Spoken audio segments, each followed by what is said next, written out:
Olá, gente. Boa tarde. Olha que pôr do sol lindo.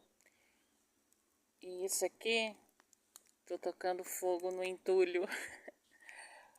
Tinha um entulho, tinha umas madeiras que a gente não vai usar mais. E aí eu tô aqui tomando conta do fogo para não espalhar. E olha que pôr do sol lindo aqui. Muito bonito. Deus é perfeito na sua criação. Que Deus abençoe vocês.